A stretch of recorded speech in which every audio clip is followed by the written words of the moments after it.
చక్రాలు ఏ సైజులో ఉంటాయి, ఏ షేప్లో ఉంటాయి, అంటే ఏ విధంగా ఉంటుంది, ఏ విధంగా ఉంటుంది ఊహించుకోవడం. అది అప్పుడే నాకు అవగాహనలోకి రాదు. సాధన చేయగా చేయగా చేయగా చేయగా చేయగా చేయగా ఇప్పుడు మనం గాలిలో ఉండే ఎలక్ట్రాన్ న్యూట్రాన్ని అణువు పరమాణువులనే చూడలేకపోతున్నాం ఈ కంటి ద్వారా. ఎందుకు చెప్పండి? అవి కంటికి కనిపించడంత సూక్ష్మంలో ఉంటాయి. చక్రాలు కూడా కంటికి కనిపించడంత సూక్ష్మంలో ఉంటాయి. ఎక్స్రే మిషన్కి స్కానింగ్కి అందేటివి కావు. స్కానింగ్కి అందించే ఎక్స్రే మిషన్కి అందించే ఇది ఉంది నిజం అంటారు, సత్యం అంటారు సైన్స్ వాళ్ళు.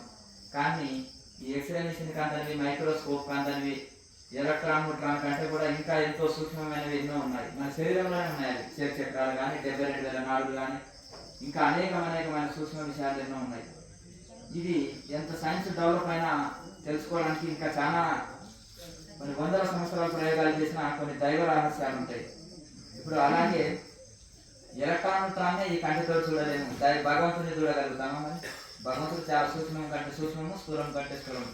స్థూలం అంటే బ్రహ్మాండం అంతా నిండి ఉన్నాడు. సూక్ష్మం అంటే ఎలక్ట్రాన్ న్యూట్రాన్ కంటే ఇంకా కొన్ని కోటాను సూక్ష్మంగా ఉన్నాడు భగవంతుడు.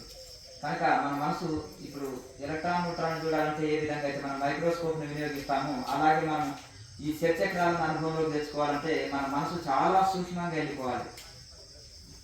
చాలా అది బాగా సాధన చేస్తూ, శాస్త్రాలు చదువుతూ, విచారణ చేస్తూ, ప్రాణాయామ అభ్యాసం చేస్తే మనసుని అంతర్ముఖం చేస్తుంది, మనసుని సూక్ష్మంగా చేస్తుంది.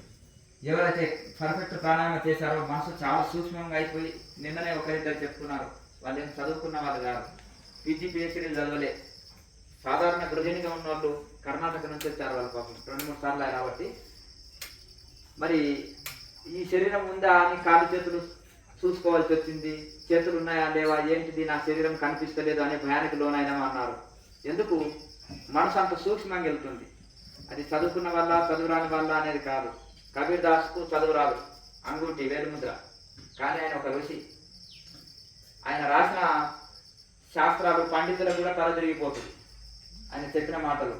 ఆయన క్వశ్చన్కు ఏ పండితుడు ఆన్సర్ చేయలేడు, ఏ స్వామీజీ, ఏ పీఠాధిపతి కూడా ఆన్సర్ చేయలేరు ఆయన వేసిన ప్రశ్నకి. ఎంత అద్భుతంగా ఉంటాయి ఆయన దోహాలు. కాశీలో పీఠాధిపతులంతా ఆయనను చూస్తే వణుకుడు, వెన్నులో వణుకుడు పుట్టేది. ఎందుకు? కబీర్ దాసు నార్మల్ గృహస్థుడు, మగ్గం వేసేవాడు. అతని దగ్గర 1000 మంది కూర్చొని ఉంటారు సత్సంగానికి. మేము ఇంత పెద్ద పీఠాధిపతులము, మా దగ్గరికి ఎవరు రాలే, ఏంటిది అని అనుకునే వాళ్ళంట. అంటే ఇదేమి, దీంట్లో రహస్యం ఏంటి గురువు గారు అని కబీర్ దాసుని అడిగితే, పువ్వులో వాసన వచ్చింది, తుమ్మెదలను ఎగబడ్డాయి ఆయన అని అన్నారంట. పువ్వులో వాసన వచ్చింది, తుమ్మెదని పిలుస్తామా, రండి రండి అని. మన పెరట్లో ఉన్న పూల చెట్ల నుంచి ఎక్కడో అడవిలో నుంచి వచ్చిన తుమ్మెదలు వచ్చి వారి తీసుకొని పోతాయి, అంతేనా?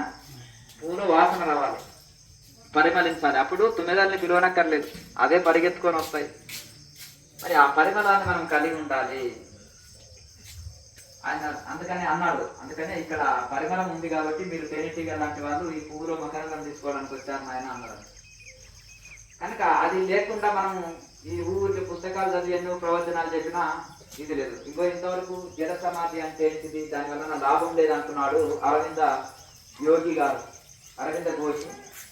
పాండిచేరిలో ఆశ్రమం ఉంటుంది. ఆయన స్వాతంత్ర సమర యోధుడు.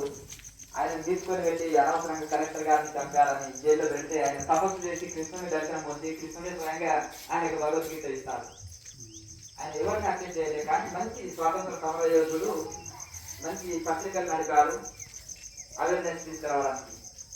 అయితే ఆ విధంగా ఆయన ఒక రుచి అయ్యి తర్వాత ఇక ఈ రాజకీయానికి మాసపత్రికలకు స్వస్తి చెప్పి పూర్తి స్థాయి ఆధ్యాత్మికంలో గడిపి ప్రపంచ దేశాన్ని ఆకట్టుకున్నాడు. ఇంగ్లీషులో ప్రవచనాలు ఉంటాయి ఆయన. కనుక తర్వాత అంత పారినడితే ఇప్పుడు పరంపరగా ఉన్నారు వాళ్ళు. దాంట్లో ఇప్పుడు నెక్స్ట్ నడిపే వాళ్ళు పారినడితే పాండిచేరిలో సముద్రం తీరంలో ఉంటుంది. చాలా అద్భుతమైన అరవింద ఆశ్రమం. అట్లా ఆయన రాసిన దాంట్లో మరి అద్భుతంగా ఉంటాయి యోగ రహస్యాలు ఎన్నెన్నో ఉంటాయి. అసలు కుండల్ని తీసుకొచ్చి తనలో నిలబెట్టినా లాభం లేదు అంటాడు ఆయన. ఎందుకన్నాడంటే జడ సమాధితో లాభం లేదు, ఇక్కడ కావాల్సింది జ్ఞాన సమాధి. ఇందులో 2 సమాధులు ఉంటాయని తెలియదు ఎవరికి. నిన్న ఆ పాయింట్ వచ్చింది కాబట్టి నేను దానికి ఆన్సర్ చేసిన. క్వశ్చన్ వస్తేనే కదా దానికి ఆన్సర్ అయ్యేది. కనుక ఆ విధంగా మనకు ప్రదర్శన కోసం చూపించేది కాదు అది. దాని వలన జ్ఞాన సమాధితోటి మోక్షం వస్తుంది, జడ సమాధితోటి కాదు. కనుక ఆ విధంగా మనము దాన్ని విచారణ చేయవలసి వస్తుంది. ఈ విధంగా మనం సాధన చేయగా మనసు చాలా సూక్ష్మంగా వెళ్ళి ఎన్నో దైవ రహస్యాలు శరీరంలో ఉన్నాయి. ప్రపంచంలో ఎన్నో దైవ రహస్యాలు ఉన్నాయి. ఒక్కొక్క ప్రవచనాలు వింటేనే వచ్చేది కాదు, వినాలి, చేయాలి. థియరీ ప్రాక్టికల్ రోజు మనం థియరీ ద్వారా అవగాహన వస్తుంది, ప్రాక్టికల్ వలన అనుభవంలోకి వస్తుంది. మరి కబీర్ దాసుని ఇంత గొప్పగా చెప్పుకుంటున్నాం. ఆయన రాసిన దోహాలు చాలా చాలా అద్భుతంగా ఉంటాయి. అలాగే మరి వాల్మీకి గారికి అసలు చదువు రాదు. ఆయన రామాయణం రాకముందే రామాయణం ఎలా రాసి పెట్టారు. ఒక అజ్ఞానిగా ఉన్నారు. నారదుల వారి సాంగత్యం చేత మరి వారి దగ్గర శిష్యరికం చేసి ఆయన ఒక బ్రహ్మజ్ఞానిగా మారాడు. తపస్సు చేశాడు. తపస్సు వలన బ్రహ్మజ్ఞానం పొందాడు. అంటే ఇక్కడ ఒకటి ఏంటంటే దీంతో చదువు అవసరం లేదు. అందుకని చదువు శాస్త్రము లేల చిత్తం నిజ పదవి దొరుకుతుంది. అన్ని టెంపరీ పదవులు, ఏది మిగతా అన్ని మనం అనుభవించేది. శాశ్వతమైన పదవి ఏది? మోక్ష పదవి. కనుక చదువు శాస్త్రము లేల అంటే మనం పీజీ పిహెచ్డీలు భౌతికమైన అక్కర్లేదు. శాస్త్రాలు అంటే ఎందరో పండితులు ఉంటారు, మహాశాస్త్రాలు చదువుకుంటారు, కానీ వాళ్ళకి అనుభవం ఉండదు. కేవలం ఇది శాస్త్రం చెప్పింది అంటారు తప్ప నా అనుభవం అనరు. కనుక ఇటు గురువులు చెప్పింది, శాస్త్రం చెప్పింది, మన అనుభవం మూడు కుదరాలి. ఈ మూడు కుదరాలంటే థియరీ ప్రాక్టికల్ రెండు ఉండాలి. కనుక ఈ విధంగా మనం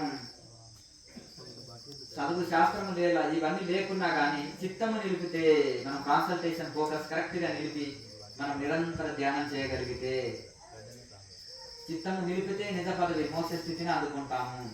ఆ సాధన లేకుండా, ఆ ప్రాక్టికల్ లేకుండా అందుకోమని దీని యొక్క అర్థం. ఏ శాస్త్రం లేని వాళ్ళు కూడా, ఏం చదువు రాని వాళ్ళు కూడా ఋషులు అవుతారు ఎవరైతే డీప్ మెడిటేషన్ చేస్తే. కానీ అన్ని శాస్త్రాలు చదివి, ఎన్ని పీజీ పిహెచ్డీలు చదివిన తర్వాత, ఎన్ని శాస్త్రాల్లో మనం ఎంఏ పట్టభద్రులు అయినా కానీ దీనివల్ల మనం పొందలేము. చాలా మంది అంటారు యోగంలో నేను పట్టాభద్రుడిని అని అంటారు. పిహెచ్డీ చేసిన యోగంలో, వేదాంతంలో, షట్ శాస్త్రాలు అంటారు అన్నమాట. ఇలా కాశీలో పిహెచ్డీ చేసి షట్ శాస్త్రాలు, సాంఖ్యము, అది మన మీమాంసము, యోగ శాస్త్రము, తర్క శాస్త్రం అని ఇలా 6 శాస్త్రాల్లో పిహెచ్డీ చేస్తుంటారు. కానీ తపస్సు లేకపోతే లాభం లేదు. ఇంకా పెద్దలు కొన్ని ఎగ్జాంపుల్స్ కూడా చెప్తారు. ఒక పడవలో వెళ్తున్నారంట. వెళుతుంటే ఒక పండితుడు పడవాన్ని అడుగుతున్నాడు, అయ్యా నాయన నన్ను పడవ నది అవతలికి దాటివు అని అడిగితే, ఆ పడవవాడు ఆ పండితుల వారిని కూర్చొని పడవని తోలుతున్నాడు. అతనికి ఏమనిపించిందంటే, అతను చదువు రాని వాళ్ళన్నా, ఇక శాస్త్రాలు చదవని వాళ్ళంటే చిన్న చూపు. ఇక ఆ పడవ నడిపే అతన్ని అంటున్నాడు, నాయన నీకు సాంఖ్య శాస్త్రం వస్తా అన్నాడట.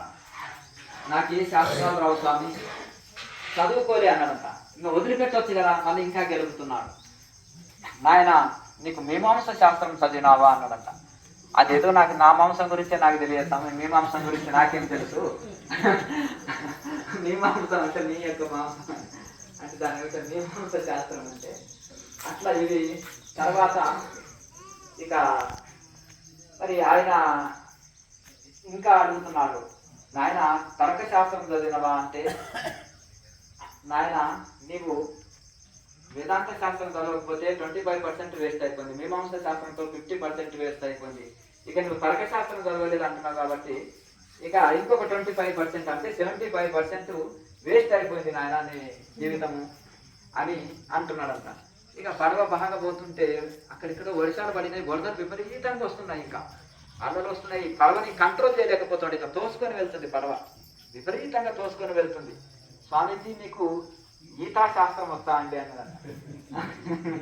అంటే అది అట్లా ఉంటుంది నాయన, నాకు రాదు నాయన అది. అంటే నీ జీవితం 100% నాయన వేస్ట్ అయిపోయింది నాయన అంటే. ఏంటి నాయన అంటే, స్వామి ఇప్పుడు వరద వస్తుంది, పడవలో నీళ్లు రంధ్రం పడింది, పడవలో ఆల్రెడీ నీళ్లు వచ్చేసినాయి, ఇంకొక నిమిషంలో పడవ మునిగిపోతుంది, గీతా శాస్త్రం వచ్చినట్టు ఒడ్డు దాటుతారు, నాకు ఈత వచ్చు కాబట్టి దాటగలను. ఈ వరిలో ఈ వరదలు విపరీతంగా వస్తున్నాయి కాబట్టి రెండో వ్యక్తిని నేను తోలుకునే శక్తి లేదు, నన్నే ఈడ్చుకొని పోతుంటది, నేనే ఇంకా మునుగుతూ తేలుతూ కష్టపడి ఎలాగో కష్టంగా బయటకు వెళ్తాను, రెండో వ్యక్తిని తీసుకునే శక్తి నాకు లేదు. ఇప్పుడు ఎవరికి ఈత వస్తుందో వాళ్ళు ఈదుకుంటూ పోతారు, ఎవరికి రాదో ఇందులో మునిగిపోతారు. కనుక మీరు ఇన్ని శాస్త్రాలు చదివి కూడా గీతా శాస్త్రం రానందు వలన ఇప్పుడు మీరు మీ జీవితం 100% నాశనమైంది స్వామి అని ఆయన ఏం చేశాడు, ఈదుకుంటా ఒడ్డుకి వెళ్ళిపోయాడు. ఈ పండితుల వారు అన్ని శాస్త్రాలు వచ్చిన ఆయన మునిగిపోయాడంట పాపం. కనుక అన్ని శాస్త్రాలు వచ్చి కూడా బ్రహ్మ విద్య, ఈత అనే బ్రహ్మ విద్య, ఆ నది అనేది సంసారము, నది అనేది అజ్ఞానము, అందులో ఈ యొక్క ఈత రావడం అంటే బ్రహ్మ విద్య. అర్థం లేదా? ఎవరైతే థియరీ ప్రాక్టికల్ ఈ రెండింటిని ఎవరైతే తపస్సు కలిగి ఉంటారో వాళ్ళు ఆ బ్రహ్మ విద్య తెలిసి ఉంటారో వాళ్ళే ఈదుకుంటా ఈ యొక్క సంసార సముద్రాన్ని ఈదగలుగుతారు. అలాగే ఈ యొక్క అజ్ఞానం అనే జన్మలో వస్తున్న అజ్ఞానం అనే నదిని ఈదగలుగుతారు. అది రాని వాళ్ళు మునిగిపోతారు. కనుక అన్ని శాస్త్రాలు వచ్చి కూడా బ్రహ్మ విద్య తెలియకపోతే వృధా అయితారని యొక్క అర్థం. ఇక్కడ బ్రహ్మ విద్య అంటే పుస్తకాలు కాదు, ఇక్కడ ప్రాక్టికల్. కనుక మరి ఈ యొక్క పండితులు మహాశాస్త్రాలు చదివిన పీఠాధిపతులు కూడా మీ క్వశ్చన్ ఆన్సర్ చేయలేరు. ఎందుకంటే పూర్వకాలంలో ప్రతి దాంట్లో కూడా ఆసన, ప్రాణాయామ, బంధన, ముద్ర, క్రియ, వేదాంతం, థియరీ ప్రాక్టికల్ రెండింటిలో అందరికీ మంచి శిక్షణ ఇచ్చేవాళ్ళు. ఇంత తపస్సు చేసిన తర్వాతనే పీఠాధిపతి అయ్యే అవకాశాలు ఉండేది. ఇప్పుడు ఎవరు కట్టుకుంటే పెద్ద పీఠ వేసుకొని ఎవరు కూర్చుంటే అదే పీఠాధిపతి. పీఠ మీద కూర్చుంటే పీఠాధిపతి, అంతేనా? మఠం కట్టుకుంటే మఠాధిపతి. ఋషి పరంపరగా నుంచి వస్తుంటాయి. అట్లా ఎవరు పడితే అది పెట్టుకోవడానికి లేదు. ఉన్నాయా లేవా చెప్పండి. ఎవరంతా ఇప్పుడు ఫోన్ ఉంటే యూట్యూబ్ ఛానల్ వస్తారు. అందుకేం పెద్ద లెక్క అనుభవంతో చెప్పగలిగారు. యూట్యూబ్ ఛానల్ పెట్టుకోవడం గొప్ప కాదు. ఎవరు ప్రతి ఒక్కరు ఒకటి క్రియేటివ్ చేసుకొని ఉంటారు, అంతేనా కదా? అది కాదు. దీనికి ఏం ఖర్చు ఉంది, ఏం చేయడానికి ఉంది లేదు కదా. కానీ అక్కడ అనుభవం అనేది ఇంపార్టెంట్. కనుక ఇప్పుడు వెహికల్ ఉంది, నడపనికి రావాలి కదా, అంతే కదండి. అలాగే ఇది కూడా మనకు ఈ యొక్క అనుభవం అనేది చాలా గొప్పది ఇక్కడ. కనుక ఇప్పుడు అన్నిట్లలో శిక్షణ ఇచ్చేవాళ్ళు ఇప్పుడు ఏముంటుంది, అంతేనా కదా? భార్యతో కొట్లాడితే సన్యాసి కావచ్చు. అమ్మ బాగుంది నాన్న, ఇది గురువు అవతారం ఎత్తితే అయిపోయాయి, అవునా? ఇప్పుడు ఇది ఒక ఫ్యాషన్ అయిపోయింది. ఇప్పుడు అంతా పెద్ద పెద్ద కార్పొరేట్ సంస్థలని అట్లా వచ్చిన వాళ్ళు వీళ్ళంతా మీకు తెలియదు. తర్వాత మళ్ళీ వెనక వాళ్ళు వచ్చేసి ఏం బాగా కొద్దిగా సంపాదన పెరిగితే ఏదో బిజినెస్ బాగుందండి, నేను ఊరికి పొరకతోటి కొడుకుంటే మిమ్మల్ని ఇది లేదు సంపాదిస్తలేవు అని, ఈ బిజినెస్ బాగుంది మిమ్మల్ని మంచిగా చూసుకుంటాను, అంతేనా కదా, నేను గురూజీ అని కూడా సంబోధిస్తాను అంటారు. ఎందుకంటే సంపాదన పెరిగింది కదా అక్కడ. అట్లా ఈ యొక్క మారిపోయింది అనమాట కలియుగం. ఎంత ఎక్కువ వ్యాపారం ఉంటే ఒకప్పుడు అలోపతి చాలా ఫేమస్లో ఉండే, ఇప్పుడు ఆయుర్వేదం ఫేమస్ అయింది కరోనా కోసం. ఎందుకు? అందులో సైడ్ ఎఫెక్ట్లు వస్తున్నాయి, ఇందులో సైడ్ ఎఫెక్ట్లు వస్తలేవు, దీనివల్ల రిజల్ట్ బాగుంటుంది. అదే దొంగలంతా ఇంట్లో పడ్డారు, అర్థం కదా? వాడికి ఏమీ తెలియదు. తెలియని దొంగలంతా ఏమొచ్చారు, ఇందులో పడి వ్యాపారం చేసేస్తున్నారు. జీరో నాలెడ్జ్ ఉన్నవాడు. మనం ఏ ఒక వీడియో పెడితే అక్కడ పోయి కింద కూర్చుంటారు పెద్ద పెద్ద కంపెనీ ఉన్నవాడు, వాడి ఫార్ములాలు దొంగిలించడానికి, అర్థం కదా? వాళ్ళు అది చేయలేరు. చెత్త పసార్లు దొరకలేవు. కొన్ని భస్మాలు చేయాలంటే ఏంటంటే చెత్త పసార్లు కావాలి, నూరాలి. ఇక్కడ హైదరాబాద్లో ఏదో దొరుకుతాయి, వాళ్ళకి దొరుకుతాయి. కెమికల్ తోటి శుద్ధి చేస్తే సారం ఉండదు. అలాగే చెత్త రసాలతోటి క్లీన్ చేయాలి భస్మాన్ని, రోజుల తరబడి నూరాలి. మిషన్ వేసి కెమికల్ వేసి 100 కిలోలు ఒక రోజు చేయొచ్చు. దాంతో ఏముంటుంది? ఏమి లేదు. కనుక అట్లా ఈ విధంగా ప్రతి దాన్ని కూడా ఈ కాలం ఏంటంటే కలియుగం అన్నమాట. నరుడు ఎలా కాలం పెడితే నాశనమే. దాన్ని స్వార్థ ప్రయోజనాల కోసము ఏ జంతువులు, పశు పక్షులు ప్రకృతిని నాశనం చేయవు. ఒక నరుడే నాశనం చేస్తారు. తన స్వార్థం కోసం వేల మందికి నష్టం కలిగిస్తారు. తన స్వార్థం కోసం అందరినీ ఇది చేస్తారు. కనుక ఈ విధంగా మరి ఇన్ని చేసి వీడు ఏమైనా శాశ్వతంగా ఉంటాడంటే ఎవరి శాశ్వతం లేదు ఇక్కడ. కనుక ఈ విధంగా మనిషికి ఎందుకంటే అజ్ఞానం అనే రోగం చుట్టుకొని ఇట్లా ప్రవర్తిస్తుంటారు. కనుక ఈ విధంగా మనము ఎప్పుడైతే ఈ యొక్క థియరీ ప్రాక్టికల్ ఎప్పుడైతే ఉంటుందో మనిషిలో సాధన చేసినప్పుడు మనిషికి అనంతమైన శాంతిని అందుకుంటాం. ఇప్పుడు మనకు ఆరోగ్య సమస్యలు ఉన్నాయి, దీనివల్ల చక్కటి ఆరోగ్యం లభిస్తుంది, మనశ్శాంతి లభిస్తుంది, అనంతమైన శాంతిని అందుకుంటాం. శాంతి లేకనే మనం ప్రపంచంలో ప్రాకులాడుతున్నాం. ఆ శాంతి లోపలనే పొందినామనుకోండి, ఇక బయట ఎక్కడైనా మనం ప్రాకులాడం కదా, అంతే కదండి. ఇప్పుడు జ్ఞాన సమాధి వల్ల మోక్షం పొందుతారు అన్నారు కదా, మోక్షం అంటే ఏంటన్నా? జైల్లో ఉన్న వాడికి రిలీజ్ అవసరం, అంతేనా కదా? ఈ సంసారం నాకు చుట్టుకున్నదంటే అంటే ఆ సంసారంలో పడని వాడు అర్థం చేయాలి. సంసారం నాకు తగులుకున్నదండి అంటున్నావు, ఆ సంసారంలో ప్రవేశించని వాడికి ఏం లేదు కదా, సమస్యనే లేదు కదా. ఒక కంపెనీ నాకు పరకు గుర్తుకున్నదంటే అంటే ఆ కంపెనీ లేకపోతే ఇంకా హ్యాపీ కదా అంతేనా కదా. అలాగే ఇక్కడ సంసారం అంటే అజ్ఞానం, 3 గుణాలు. అటు ప్రతి ఒక్కరికి ఉన్నాయా 3 గుణాలు? పెళ్లి అయిన వాళ్ళకు ఉంది, పెళ్లి కాని వాళ్ళకు ఉంది, సన్యాసులకు ఉన్నాయి, అంతేనా కదా. పీఠాధిపతులకు ఉన్నాయి, గురువులకు ఉన్నాయి. ఉన్నాయి కదా 3 గుణాలు ఉన్నాయి కదా. మరి ఈ 3 గుణాలే సంసారం అంటున్నారు. ఫ్యామిలీ కాదు సంసారం అంటే ఇక్కడ, అర్థమైందా? ఈ 3 గుణాల నుంచి మనం విడబడ్డప్పుడే అప్పుడు నిజంగా, అందుకని సంసార సాగరం ఘోరం, ఇది సముద్రం దాటినంత ఈదని అంత కష్టమైందంట. వీళ్ళందరికీ ఉన్నాయి కనుక ఈ 3 గుణాలు దాటి గుణాతీత స్థితిలో పోవాలి. భగవద్గీతలో ఏం చెప్పారు? గుణాతీత స్థితి అనుకుంటుంది ఉంది. ఈ గుణాన్ని 3 గుణాలు ఉంటాయి మనిషిని. ఒక్కొక్క గుణం తమ గుణం, రజోగుణం, సత్వగుణం. ఇప్పుడు ఇది తమ గుణం చిన్నగా ఉంది, చిట్కన వేలు. ఇది రజోగుణము, ఈ యొక్క ఉంగురపు వేలు. ఈ మధ్య వేలు సత్వగుణం. ఒకదానికంటే ఒకటి పెద్దగా ఉంది కదా. కానీ ఈ 3 గుణాలు కూడా బంధాన్ని. ఈ 3 గుణాల నుంచి విడిగా బట్టి జీవుడు ఇలా చూపిస్తాం ఒక మనిషి. అహంకారి, చూపుడు వేలు అంటే అహంకారి. ఈ అహంకారి అనే జీవుడు దైవమైన బొట్టనేలతో కలిసినప్పుడు ఏమవుతుంది? 3 గుణాలు విడిపడుతున్నాయి. 3 గుణాలు విడిపడుతున్నాయి. త్రిముద్ర రహస్యం ఇదే. కనుక ఈ 3 గుణాలు విడిపడ్డప్పుడు దైవంతో, జీవుడు దైవంతో కలుస్తున్నాడు. శివ జీవైక్యము, నర నారాయణ ఐక్యము జరుగుతుంది. ఇక నేను ఇట్లా ఈ జీవుడు 3 గుణాలతో కలిసి ఉంటాను, దైవంతో నేను కలవాలంటే సాధ్యమవుతుందా? కిందికి వంగి అందులో కలవాలి, లయం కావాలి. అందులో లయం అయిన తర్వాత 3 గుణాలు ఆటోమేటిక్గా విడిపడిపోతాయి. నేను 3 గుణాలతో కలిసి ఉంటాను. ఈ మధ్య ఈ యొక్క చూపుడు వేలు మిగతా 3 వేలతో కలిసి ఉంటానంటే దైవంతో కలవలేదు. దైవంలో కలిస్తే 3 గుణాలు ఉండవు. నీళ్లు లేని చెరువు అన్నాడు, జ్ఞానం వస్తే సంసారం అన్నాడు. అర్థం. కనుక గొప్ప గొప్ప మహానుభావులు మరి సంసారంలో ఉండి దాన్ని సాధించారు.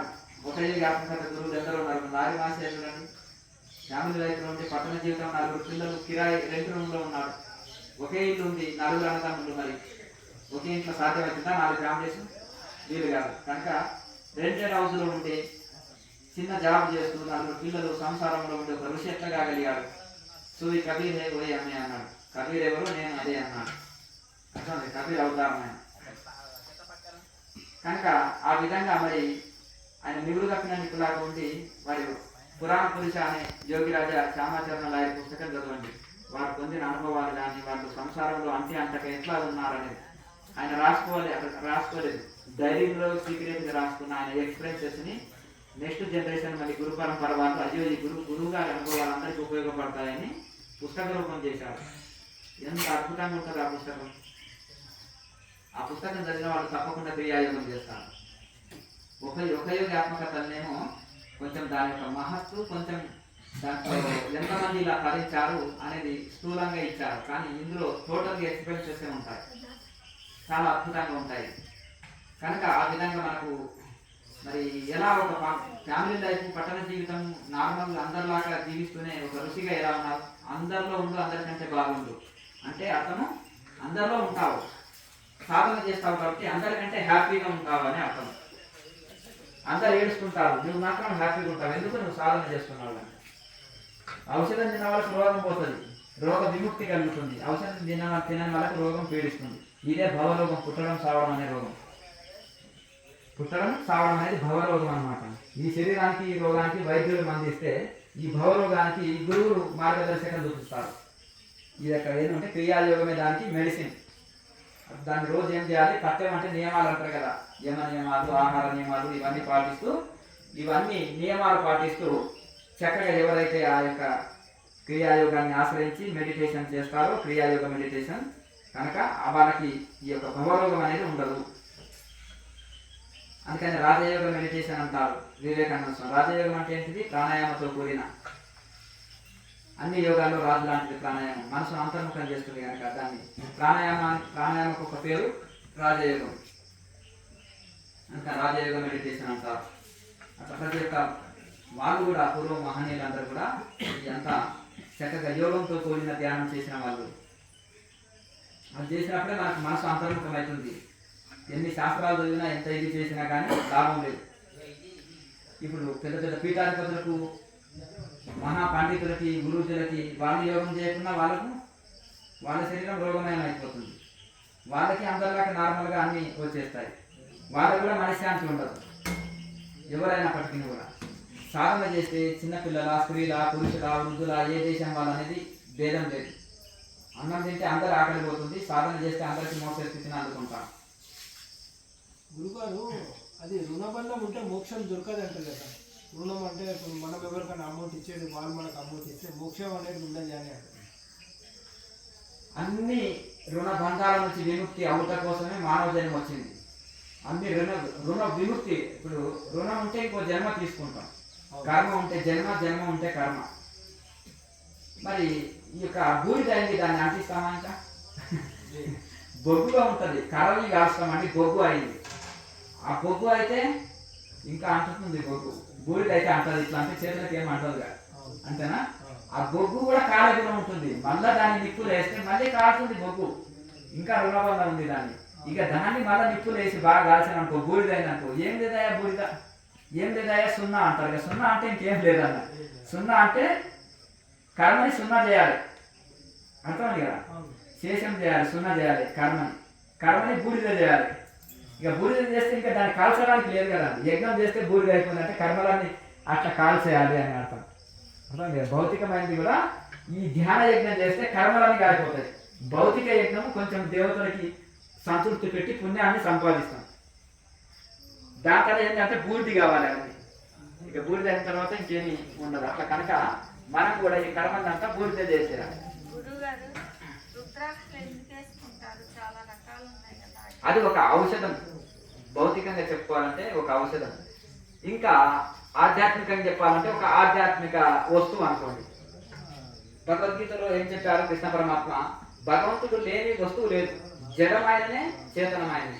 జడ వస్తువులు అయినే చేతనం. జడ వస్తువు అంటే తక్కువ, చేతన వస్తువు అంటే విలువైనది కొంచెం. అయితే అంతటా నేనే అయినప్పటికీ విభూతి యోగంలో చెప్తున్నారు, శక్తియుతము, కాంతియుతము, బలయుక్తము, పరాక్రమంతో కూడిన ఆ వస్తువులో నా తేజస్సు ఎక్కువ ఉంది, నా బలం ఎక్కువ ఉంటుంది, అందులో విశేషంగా ఉన్నాను నేను అంటారు. అట్లా అలాగే అని ఒక్కొక్క వస్తువు పేరు చెప్పారు. అశ్వత్థ వృక్షం నేను, అలాగే గరత్మంతుని నేను, అలాగే సూర్యుని నేను, చంద్రుని నేను, అలాగే రకరకాల కొన్ని విలువైన వస్తువుల గురించి చెప్పారు. అలాగే దేవర్షుల్లో నారదుని నేను, ఇట్లా రకరకాల, అంటే మిగతా వాళ్ళు ఆయన కాదా కనుక ఇవన్నీ నేను అని టోటల్గా అన్ని చెప్పి టోటల్గా నేనేనయ్యా అన్నాడు.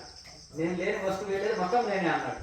మొత్తం ఆసక్తి కలిగించాడు. విభూతులు చెప్పాడు, భగవంతుని యొక్క మహిమలు చెప్పాడు అనమాట. ఇది నేను, అది నేను అంటే ఇవన్నీ ఆయన మహిమలు చెప్తూ మొత్తం టోటల్గా నేనే అన్నాడు. నేను లేని వస్తువు లేదు. కాకపోతే అక్కడెక్కడెక్కడ కాంతియుతము, శక్తియుతము, బలయుతం ఏదైతే ఉంటుందో అది అందులో విశేషంగా ఉంది నా యొక్క శక్తి అంటారు. అలాగే ఇక్కడ మనము ఒక దైవీ సంబంధమైన వస్తువులు కొన్ని మనం ఇది చేస్తాం. శంకులు ఉంటాయి, అన్ని శంకులే. ఒక శంకుని 100 కిలోల బియ్యంలో వేసినా అది పైకి వచ్చేస్తుంది. అందులో మనం పాలు పోసిన పెరుగు అయిపోతుంది. అట్లా కొన్ని హిమాలయాల్లో ఒక మూలిక దొరుకుతుంది, దాని పేరు అసాధ్యోగి. ఆ మూలిక దయ్యము, భూతము, ప్రేతము పట్టిన వాడి చేతిలో పెడితే అది వదిలిపోతుంది. అర్థమైందా? ఆ మూలికని ఎట్లా టెస్టింగ్ చేస్తారు స్వామిజీ అంటే, ఎవరైనా దయ్యం పట్టిన వాడి చేతిలో పెట్టండి, అంటే భూతావేశం వస్తుంది కదా, ఏదన్నా కొంచెం పట్టిన వాడి చేతిలో పెడితే అది వదిలిపోతుంది అని అర్థం. అట్లా ఈ ట్యాబ్లెట్ మంచిది అని, జ్వరం ఇది మంచిది అంటే కొంతమంది ట్యాబ్లెట్ వేసుకుంటారు. అది వేసుకున్న 1 గంటలో, అరగంటలో జ్వరం అంతా తగ్గిపోతే అది మంచి పర్ఫెక్ట్ మెడిసిన్ అంటాం. ఇలాగే కొన్నిటికి విశేష గుణాలు, విశేష ఇవి కలిగి ఉంటాయి. అంతేనా? గరుడ సంజీవిని అని దేని అంటారు అంటే, నీళ్ళలో వేస్తే నీళ్ళకు ఎదురుగా పరిగెత్తుతుంది వడిగా. ఇప్పుడు నల్ల ఉంటుంది అనుకో, ట్యాప్ తిప్పినామనుకో, దాన్ని కింద పెట్టేస్తే దాని వ్యతిరేకం నల్లలో రివర్స్లో పైకి వెళ్ళిపోతుంది. అంటే ఒక్కొక్క దానికి ఒక్కొక్క వస్తువు గుణం, ఒక్కొక్క దానికి ఆ ఇది ఉంటుంది అన్నమాట. కనుక విచిత్రమైన మూలికలు, ఓషధులు ఆ గుణాన్ని కలిగి ఉంటాయి.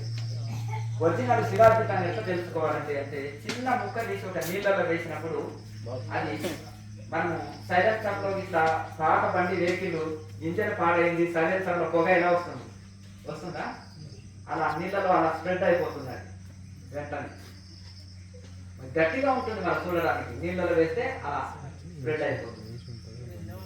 అంటే మన నరాల్లోకి అది తీసుకుంటే ఔషధాన్ని అలా స్ప్రెడ్ అవుతుంది అని అర్థం. కనుక ఒక్కొక్క దాన్ని ఇట్లా టెస్టింగ్ అనేది కూడా ఉంటుంది, ఒక్కొక్క దానికి ఒకటి. ప్రాణవాయువును అపానవాయువులో కలపడం, ప్రాణవాయువులో కలపడం. అందులో ప్రాణాయామం చేయగా చేయగా చేయగా అవి ఆటోమేటిక్గా కలుస్తాయి. ఈ ప్రాణాయామం ఏ వయసు నుంచి పిల్లలకి? ఏ వయసు వాళ్ళైనా అంటే గ్రహించగలగాలి. కనీసం మరి చిన్నపిల్లలు గ్రహించలేరు, ఒక 10 సంవత్సరాల పిల్లలు అయితే గ్రహిస్తారు. మరి చిన్నపిల్లలు ఏంటంటే ఊరికి నార్మల్ మెడిటేషన్ చేయండి అని చెప్పచ్చు. మనం ధ్యానం చేస్తున్నప్పుడు, మనం ప్రాణాయామం చేస్తున్నప్పుడు దీని ద్వారా చేస్తాం. ధ్యానం చేస్తున్నప్పుడు శ్వాసన ఏ విధంగా ఉంటుంది? సహజ స్థితిలో ఉంటుంది. మనం ఎప్పుడైతే డీప్ మెడిటేషన్లకు వెళ్తామో, డీప్ మెడిటేషన్లకు వెళితే ఆటోమేటిక్గా శ్వాస నెమ్మదిస్తుంది. మనం రాత్రిపూట నిద్రపోతాం, నిద్రపోయినప్పుడు శ్వాస ఎట్లా ఉంటుంది? చాలా నెమ్మదిగా నడుస్తుంది. అంటే చాలా మనం చూస్తే చాలా ప్రశాంతమైన నిద్రలో ఉన్నాడు, సడన్గా లేపకూడదు అంటారు, అంతేనే కదా. ఒకవేళ ఆ ప్రాణం మళ్ళీ బయటికి రావడానికి ఒకవేళ కంగారు పెట్టొద్దు అంటారు, మెల్లగా నెమ్మదిగా లేపాలంటారు పడుకున్న వాళ్ళని. ఒకటి ఏంటంటే ఆ శ్వాస అంత నెమ్మది స్థితిలో నడుస్తున్నందుకే అంత సుఖమైన నిద్రలో ఉంటారు వాళ్ళు. శ్వాస స్పీడ్గా ఉన్నప్పుడు, చంచల స్థితిలో ఉన్నప్పుడు అంత సుఖమైన నిద్ర రాదు. అలాగే ఈ ధ్యానంలో కూడా ఎప్పుడైతే శ్వాస ఎంత నెమ్మదిస్తే అంత డీప్ మెడిటేషన్లో వెళ్తాము. ఎంత డీప్ మెడిటేషన్లో ఉన్నామో శ్వాస అంత నెమ్మదిస్తుందని గుర్తు. అట్లా ఇంకా అప్పుడు మనం ఆ ధ్యానంలో ఈ ప్రాణాయామ టెక్నిక్లు ఇది ఏది అక్కర్లేదు. ఇవన్నీ చేసిన తర్వాతనే చివరికి ధ్యానం చేస్తాం. ఆ ధ్యానంలో శ్వాస ఆటోమేటిక్గా నెమ్మదిస్తుంది, మెల్లమెల్లగా నెమ్మదిస్తూ ఉంటుంది. ముక్కు నుంచి శ్వాస సుషుమ్నకి నడపచ్చారు ధ్యానం. ఎక్కడి నుంచి నడిపినా మూలాధారం నుంచే కదలికలు రావాలి. అర్థమైంది కదా. నీవు ఎలా అంటే ఎలాగైనా నోటితోటి తింటాం, ముక్కుతోటి ఏం తినాం, అంతేనా కదా. ఎవరైనా తినేవాళ్ళు ఉన్నారా ముక్కుతోటి? యోగులు అయితే పాలు తాగుతారు, ముక్కుతోటి నీళ్లు తాగుతారు, అవునా కదా. అలా నోటితోటే భోజనం చేస్తాం. అలాగే ఇక్కడ కూడా ఈ ప్రాణాయామం అనేది ముక్కు ద్వారానే జరుగుతుంది. మలద్వారం ద్వారానే విసర్జిస్తాం. నోటి ద్వారా తింటాం, మలద్వారం నుంచి విసర్జిస్తాం, అంతేనా కదా. ఇక ఏదైతే ఉంటుందో మూత్రద్వారం ద్వారా విసర్జించేది యూరిన్ అక్కడి నుంచి విసర్జిస్తాం, మలద్వారం నుంచి మలాన్ని విసర్జిస్తాం. ఇది ఒక మనకి ఎందుకంటే ఒక కరెక్ట్ పద్ధతి. ఇది పద్ధత కాదు. ఒక దాంతో చేసేది ఇంకోటి చేస్తామా? కళ్ళు చేసేది ముక్కు చేసేది, నాలుక చేసేది, చర్మం చేస్తుందా? దేని డ్యూటీ అదే కదా, దేని డ్యూటీ అదే చేస్తుంది. అప్పుడే అది ఒక శాస్త్రీయ పద్ధతి. భగవంతుడు పెట్టిన సృష్టిలో ఎక్కడి నుంచి చేసిన సాధన మూలాధారం నుంచే కదలికలు రావాలి. ఈ మధ్యలో ఏం చేస్తారంటే బుక్ నాలెడ్జీ అంటారు, ఇంటర్నెట్ నాలెడ్జీ, బుక్ నాలెడ్జీ అంటారు.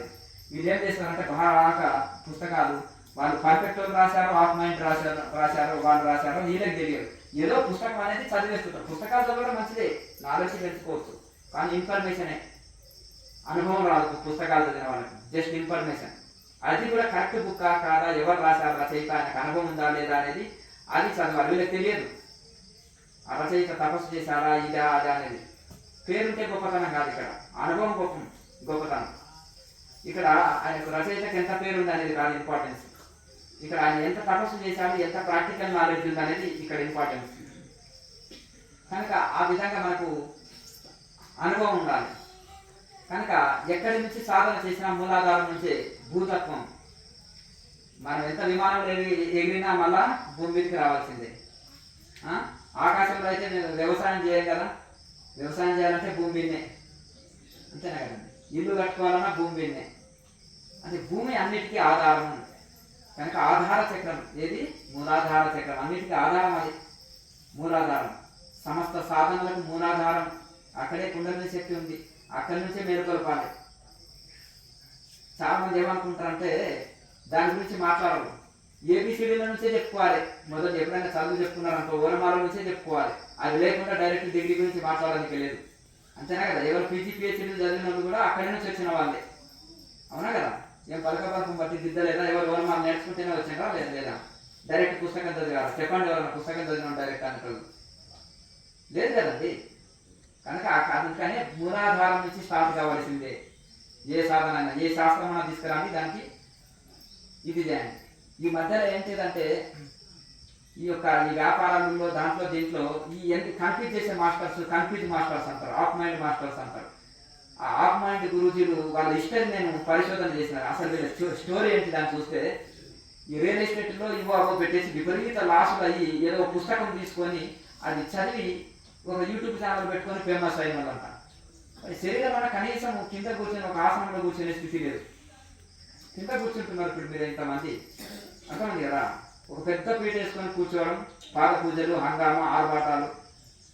అర్థమైందా? ఒక గురువు దగ్గర శిక్షణ తీసుకున్నారా కరెక్ట్ అంటే బుక్ నాలెడ్జ్ వాళ్ళు.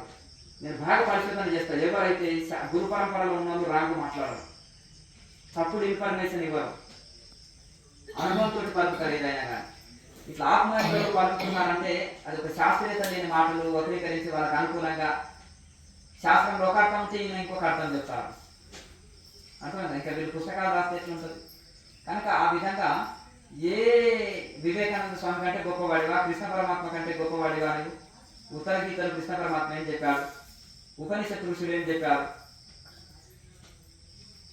గొప్ప గొప్ప ఋషులు ఏం చెప్పారు, నీవేం చెప్తున్నావు అని ప్రశ్నించే వాళ్ళు లేక. అంతేనా కదా. గట్టి గట్టి అనుభవజ్ఞుడు కలిగితే నోరు మూసుకుంటారు. కానీ ఇక అమాయకుల దగ్గర అదే సింహం లేని అడవిలో నక్కనే సింహం అంట. అవునా కదా, నక్కనే రారాజు అంట. అంతేనా కదా. ఇప్పుడు పాపం గొర్రెలు జనాలంతా వాళ్ళు ఏం పాపం పిచ్చి పిహెచ్డీలు చదివారు కానీ ఈ శాస్త్రం గురించి అవగాహన లేదు. అంతేనా కదా. నేను చదివిన భగవద్గీత ఉందంటే అందులో గిరిమయోగం అని ఉంది కదా. అంటే అది గిరిమయోగం అంటే ఏంటంటే కర్మయోగాన్ని వాడు గిరిమయోగం అన్నాడు.